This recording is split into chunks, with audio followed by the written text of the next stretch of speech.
Hi friends, this is Pastor Lucas Pin, and this is our snack for the journey. And this week we are walking through the book of 1Kings, the first book of the kings of Israel.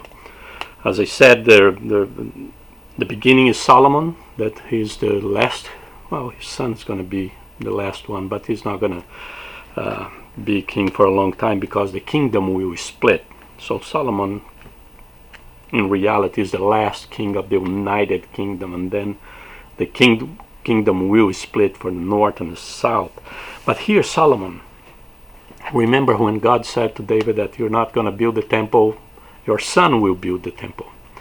And Solomon is the one that built the temple. David left everything ready for him, and he was the one building the temple, and it was majestic, beautiful, rich.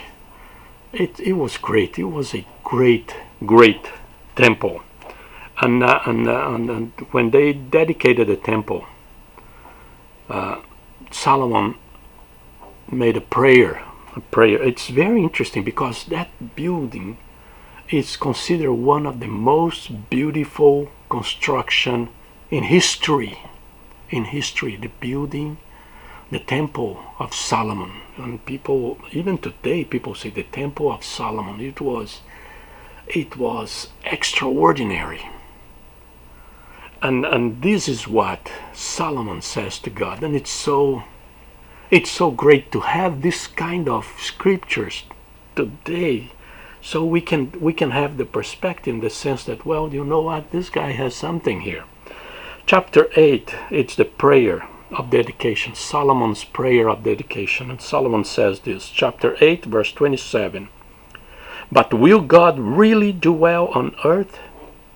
The heavens, even the highest heaven, cannot contain you. How much less this temple I have built. The understanding that Solomon had about God and his person and his character. God is beyond. Yes, this temple is great. Everybody said, this is it. This is the best. This is the greatest. This is the most beautiful building in the world and all that kind of thing. And Solomon said, you know what? God cannot dwell here.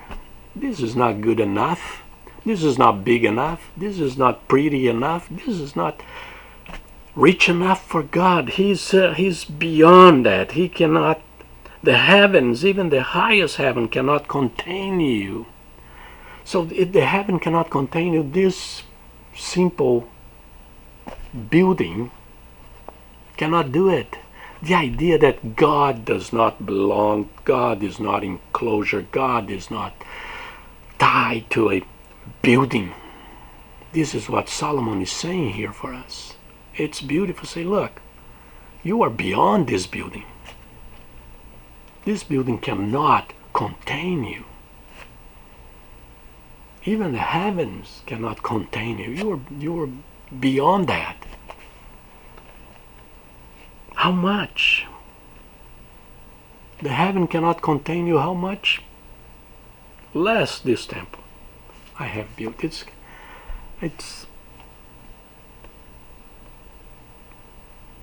It's great to understand that.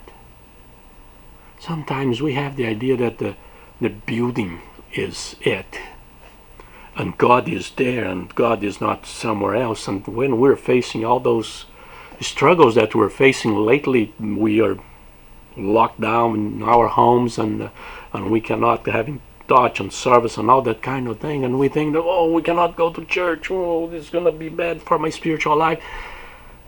Don't you think that God can be there with you and bless you and hear your prayers and talk to you?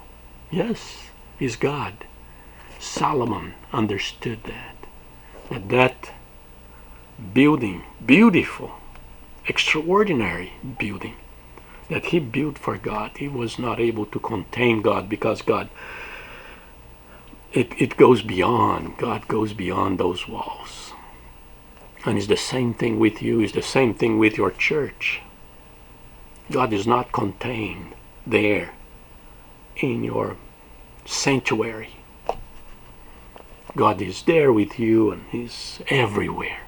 That is the beauty that we learn here with Solomon. And this is your snack for the journey. God bless you.